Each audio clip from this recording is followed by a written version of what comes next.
হাতে ধরি আহারে করি আমার দিদি গো দিদি বেরো না আহারে গো ও গো আমার দিদি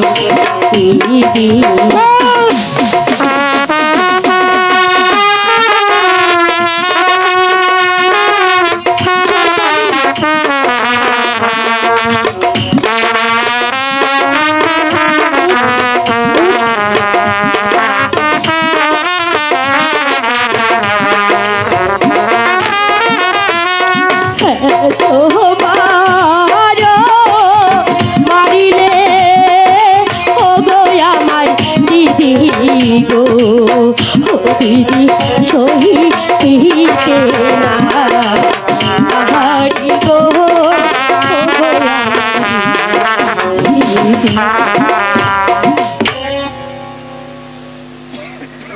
দিদি দিদি তোমাকে খুব মেরেছি তাই না? আহারে কি দুঃখটাই না পেয়েছো। এই হলুদ বরণ রঙটা আমার দিদি যে একেবারে কেমন চুলার কালির মতন ছাই হয়ে গেছে। না না দিদি, আসলে সত্যি আমি বড়ই ভুল করেছি। দিদি দিদি মানে আমাকে একটু ক্ষমা করে দাও না, তোমাকে আমি বেশি মেরে ফেলেছি। দেখো তুমি তো আমার ছোট বোনের মতন তাই না দিদি? তাহলে তুমি তো আমার বড় দিদি হও তাই না? এসো তোমাকে একটু এখানে বসাই, দেখি তোমাকে কেমন দেখায়। না না আমি যাব না। দিদি তুমি এখনো অভিমান করে এসেছো। দেখি দেখি দিদি আমাকে মাফ করে দাও দিদি। দিদি এই তোমার পায়ে ধরে বলছি আমার ভুল হয়ে গেছে দিদি, আমাকে মাফ করে দাও। ওই যে এখনো তাকিয়ে রয়েছো, দেখো আমি কি সুন্দর হাসি। তুমি আমার দিদি আর আমি তোমার দিদি। এবার হলো তো, এখন আসো এখানে একটু বসো, দেখি তো তোমাকে কেমন দেখায়।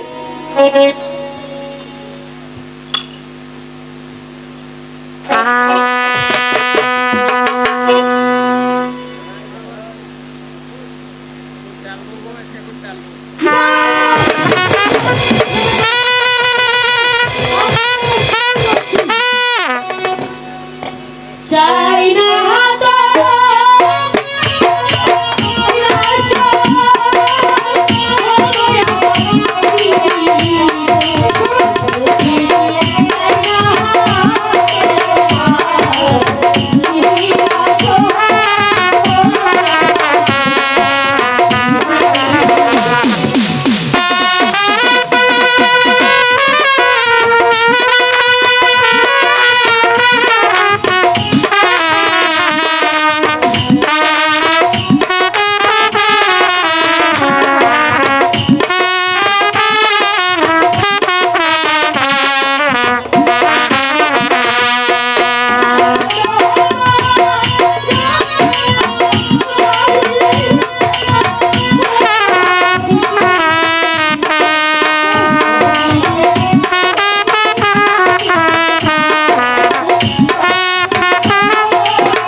আমি যে তোমার চমকের আঘাত আর সহ্য করতে পারছি না দিদি।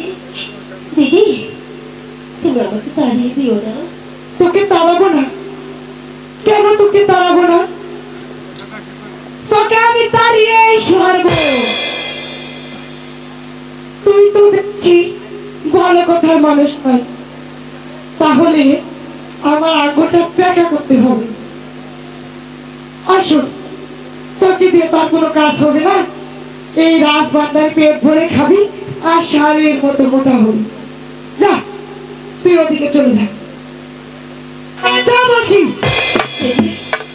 আমাকে তাড়িয়ে দিও না। তাই নাকি? তাহলে তুই যাবি না? যাবি না কেমন? যা বলছি। দিদি দিদি গো তুমি আমাকে তাড়িয়ে দিও না দিদি, এই দোহাই লাগে। শোনো তোমার এত বড় প্রাসাদে অনেক লোকই তো থাকে তাই না? হ্যাঁ থাকে।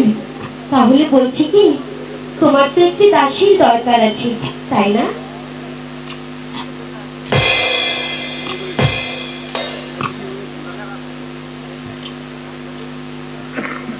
হ্যাঁ, আমার একটা দাসী প্রয়োজন আছে। তাহলে বলছি কি, তুমি আমাকে প্রাসাদের একটি কোণে একটু জায়গা দাও, আমি তোমার দাসীর সব কাজ করে দেবো দিদি।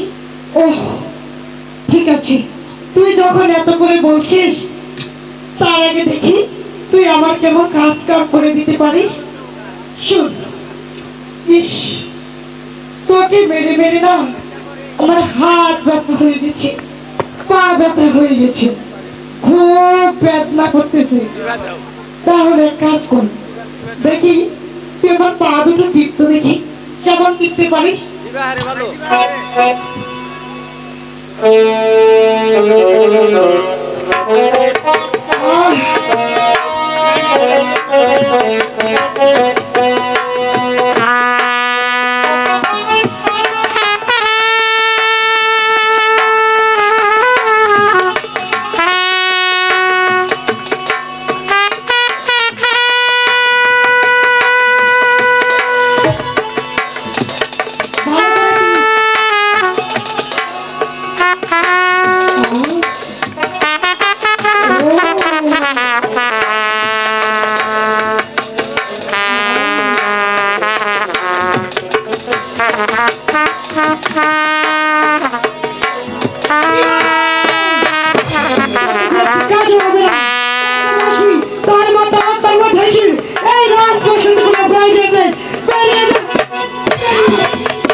তোমাকে এত করে বললাম, তবু তুমি আমার কোনো কথা শুনলে না তাই না?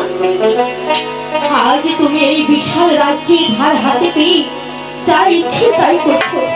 তবে তবে তুমি মনে রেখো, যে কত চাবির বাড়ি তুমি আমাকে দিয়েছো,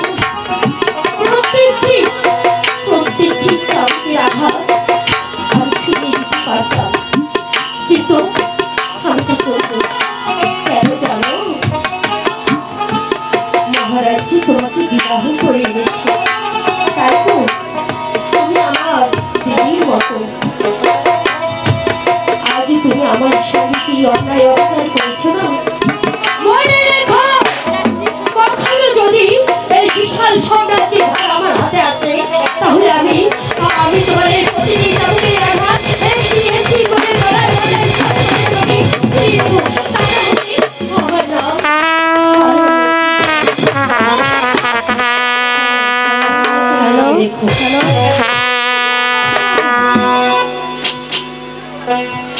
হ্যালো হ্যালো, দাসীকে পাঠিয়ে দে। আমাকে ডেকেছেন ছোট রানী? হ্যাঁ দাসী, আমি তোমাকে ডেকেছি। যাও দাসী, এই পত্রখানা নিয়ে মহারাজের নিকট বলবে। মহারাজকে বলবে ছোট রানী তার গোপন কক্ষে দেখা করতে বলেছি। আমি তাই করব ছোট রানী। আমিও বেশ ক্লান্ত হয়ে পড়েছি, তাই তো আমার বিশ্রামের প্রয়োজন।